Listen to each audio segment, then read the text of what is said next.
तो चलिए इस रिपोर्ट के बाद जानना यह भी जरूरी है कि आखिर कौन कौन से प्रधानमंत्री अभी तक नाइजीरिया पहुंचे हैं। सबसे पहले बात करते हैं 1962 जब जवाहरलाल नेहरू नाइजीरिया पहुंचे थे। इसी कड़ी में आगे अगर बात करें तो सन 2002 का वो दौर था जब अटल बिहारी वाजपेयी भी नाइजीरिया पहुंचे थे। इसके बाद सन 2007 मनमोहन सिंह, इसके बाद आज पहुंचे हैं प्रधानमंत्री नरेंद्र मोदी। इसीलिए कहा जा रहा है कि 17 सालों के बाद प्रधानमंत्री नरेंद्र मोदी नाइजीरिया पहुंचे, जिसके बाद वहां की तस्वीरें देखने लायक थी। आगे बात करेंगे, देखिए व्यापार के संबंधों की बात करें, क्योंकि नाइजीरिया तेल के आयात में निर्यात में बहुत बड़ा देश है। देखिए भारत नाइजीरिया के व्यापार के संबंधों की बात करें तो भारत नाइजीरिया को दवाइयां और बाइक निर्यात करता आया है लगातार। आगे भी ये संबंध बेहतर रहे, इसी दिशा में पीएम वहां पर पहुंचे हैं। नाइजीरिया भारत को तेल, गैस और उर्वरक भी देता है, क्योंकि देखिए बहुत बड़ा एक्सपोर्टर है नाइजीरिया और भारत इसीलिए नजदीकियां हमेशा कायम रखना चाहता है। चीन और नीदरलैंड के बाद नाइजीरिया भारत का सबसे बड़ा बिजनेस पार्टनर भी है और कितने बेहतर संबंध हैं आप तस्वीरों को देखकर आप जान गए होंगे। वहीं भारतीय एयरटेल नाइजीरिया में दूसरा सबसे बड़ा मोबाइल ऑपरेटर है। देखिए भारत के भी व्यापार नाइजीरिया में किस तरह से लगातार बढ़ते रहे और नाइजीरिया के भी भारत में कितने सहयोग मिलते रहे वो हम आपको दिखा रहे हैं। भारत की लगभग 150 कंपनियां नाइजीरिया में इस समय काम कर रही हैं। नाइजीरिया भी बखूबी जानता है कि यहाँ भारत का साथ हमारे लिए कितना जरूरी है, इसीलिए वहीं नाइजीरिया में भारतीय कंपनियों का लगभग 27 अरब डॉलर का निवेश भी है। नाइजीरिया में हमने किस तरह से काम किया, कैसे वहां पर हमारी कंपनियां काम कर रही हैं, ये भी आप देख पा रहे हैं। नाइजीरिया में कई सिंधी और गुजराती परिवार के लोग बसे हुए हैं। कल जब पीएम वहां पर पहुंचे देर रात तो वहां पर उनका भव्य तरीके से उन लोगों ने स्वागत किया और नाच गाना भी वहां पर हुआ और वहां का जो पारंपरिक नृत्य है वो भी आपने देखा। करीब 66 साल पुराने भारत और नाइजीरिया के रिश्ते और आज भी अटूट हैं, उसी तरह से जैसे आपने 66 साल पहले देखा था। देखिए करीब 66 साल पुराने भारत और नाइजीरिया के रिश्ते हैं। लेकिन अब बात होगी उस रिपोर्ट की जिसको आप देखेंगे। ये तस्वीरें थी भारत और नाइजीरिया के संबंधों की, लेकिन अब झारखंड में बंगाल चैप्टर आखिर क्यों? क्योंकि अभी तक के चुनाव में तो आपने बंगाल में देखा होगा ना कि हाँ वहां पर बम के धमाके की आवाज आई, किसी पर बम से हमला कर दिया गया। लेकिन शनिवार देर शाम झारखंड में कुछ ऐसी तस्वीर दिखाई दी, क्योंकि वहां के पाकुड़ में एनडीए के प्रत्याशी निकल रहे थे अपने काफिले के साथ, तब तक उन पर बम से हमला कर दिया गया। गनीमत तो यह थी कि उनको चोटें नहीं आई, गाड़ियों को देखिए वहां पर नुकसान हुआ। लेकिन वोटिंग के पहले आखिर ये बड़ी घटना किस तरफ इशारा करती है, रिपोर्ट आप देखिए।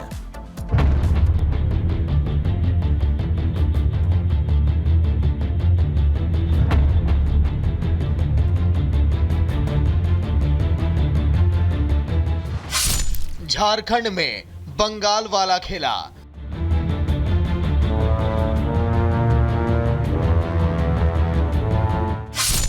एनडीए प्रत्याशी पर जानलेवा हमला।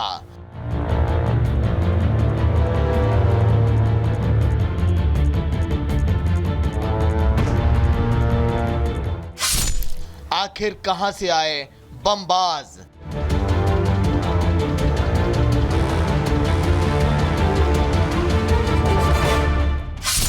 हमले के पीछे आखिर किसका हाथ?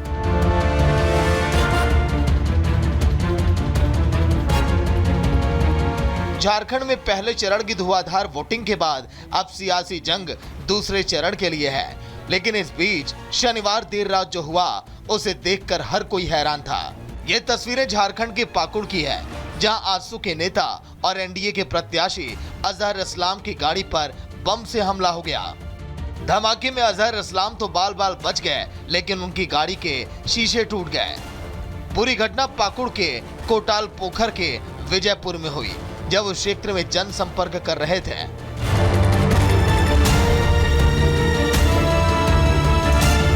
अचानक हम लोग का गाड़ी में बम का एक बम मारा और एक जब बम मारा गाड़ी मैंने पूरा स्पीड कर दिया और फिर वहाँ से निकलने के बाद मैंने जैसे कोटनपुर टाउन घुसा, उसके बाद मैंने गाड़ी रोका। गाड़ी रोकने के बाद मेरा जो लड़का लोग है सब कोई मुझे देखने के लिए लगे कि कहीं मुझे कुछ बात है। मैंने उन लोग को बोला कि नहीं, कोई चिंता की बात नहीं है, मैं ठीक हूँ।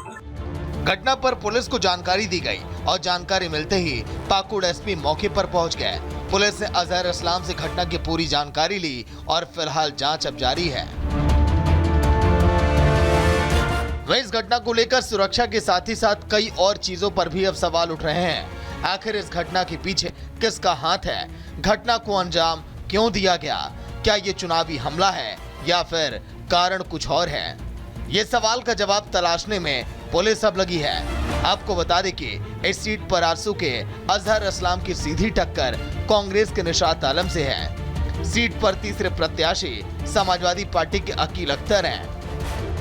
अब तक बमबाजी और एक दूसरे के प्रत्याशियों पर हमला करने की रीत बंगाल में थी, लेकिन अब झारखंड के इस बार के विधानसभा चुनाव में ऐसा होने के बाद हर कोई हैरान है। पुलिस की जांच अब चल रही है और देखना होगा कि आखिर इस हमले के पीछे की सच्चाई क्या है। Bureau report, Republic Bharat. वहीं झारखंड के चुनावी रण में एक एक नेताओं के खुद के प्रण है कि हमें यहां पर जीत प्राप्त करनी है, लेकिन सभी के अपने अपने दावे भी हैं तो अपने अपने वादे भी हैं। लेकिन अब हम बात करेंगे गिरिडीह के धनवार विधानसभा सीट की, जहां पर बीजेपी के प्रत्याशी हैं बाबूलाल मरांडी चुनावी मैदान में, लेकिन अब उनकी सीधी टक्कर है जेएमएम और भाकपा माले से। देखिए, झारखंड में दूसरे चरण का चुनाव होना है, 20 तारीख है। और हॉट सीट की बात करें तो धनवार एक ऐसी सीट जहां से बीजेपी के प्रदेश अध्यक्ष और पूर्व मुख्यमंत्री बाबूलाल मरांडी ताल ठोक रहे हैं और उनके मुकाबले फ्रेंडली मैच खेल रहे हैं इंडी गठबंधन के 2 उम्मीदवार। लेकिन माहौल क्या है धनवार का, ये जानने की हम कोशिश करते हैं। हमारे साथ कई लोग हैं धनवार के। सर, क्या लग रहा है, क्या माहौल है धनवार में? माहौल एकदम बदला हुआ है, भारतीय जनता पार्टी के पक्ष में है और इतना आगे हैं बाबूलाल मरांडी। हमें लगता है कि कम से कम हम लोग 80-90 के हजार के से हम लोग उसको पीछे धकेलेंगे। जबान में भगवा, शरीर भी भगवा हो गया आपका पूरा धनवार भगवा है। अच्छा, पूरा धनवार विधानसभा में पूरा भगवा हो गया है। अब भगवामय है और झारखंड भी भगवामय हो जाएगा। जो 2 फ्रेंडली फाइट कर रहे हैं कहाँ जाएंगे बता दीजिए। ये लोग बहुत नीचे जाएगा, ये लोग 20-30 हजार में सब सिमट जाएगा। ये लोग का जमानत बचेगा कि नहीं बचेगा कहना मुश्किल है इस बार। आप आगे भैया, क्या लग रहा है भैया, क्या माहौल है इस बार? माहौल तो बहुत बढ़िया है सर। किसका टाइट माहौल है बताइए? बाबूलाल जी का। बाबूलाल जी का कैसे टाइट है? जनता की काम वाम हुआ यहाँ पूरा? हाँ, काम तो अच्छे किए हैं, पूरा हुआ है ना। प्रधानमंत्री। अच्छा, तो फिर राजकुमार यादव और जो जेएमएम के कैंडिडेट कहाँ जाने वाले भी बता दीजिए। वो तो गठबंधन वाले तो हैं, तो कहाँ जाएंगे ये लोग चुनाव के बाद कहा पूछ रहा हूँ, कहाँ जाएंगे?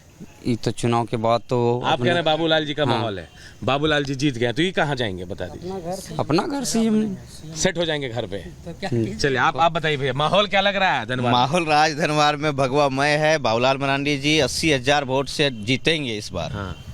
और इसके पीछे की वजह भी बता दीजिए। देखिए, हम लोग विधायक नहीं चुन रहे हैं, यहाँ की धनवार विधानसभा की हर एक जनता के मुंह में है कि हम लोग सीएम चुन रहे हैं। इस माहौल जो बदला बदला नजर आ रहा होगा, आज के प्रोग्राम में भी देखे होंगे कि इतना भीड़ था, लोग देखने को तरस रहे थे कि कैसे हमारे नेता से भेंट हो जाए। आज नहीं लगा कि माहौल आज बदल गया, निरंजन जी आ गए वापस, सोने पे सुहागा हो गया। हाँ। इसके लिए पहले अगर 40 का आंकड़ा था जीत का, नहीं, अब क्या चुनाव देखिए, चुनाव तो जीतना तय था।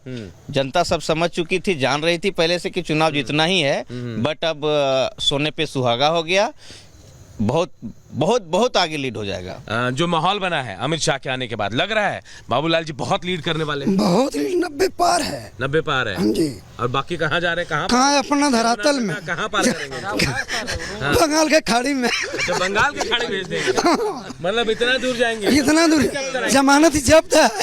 जमानत जब्त है। किसका किसका जमानत जब्त करा रहे बता दीजिए। छोड़िए ना, हेमंत सोरेन, सुनिए, बाबूलाल जी इंडिया गठबंधन, सारा सर और बाबूलाल जी के अलावा कोई यहाँ है ये नहीं है।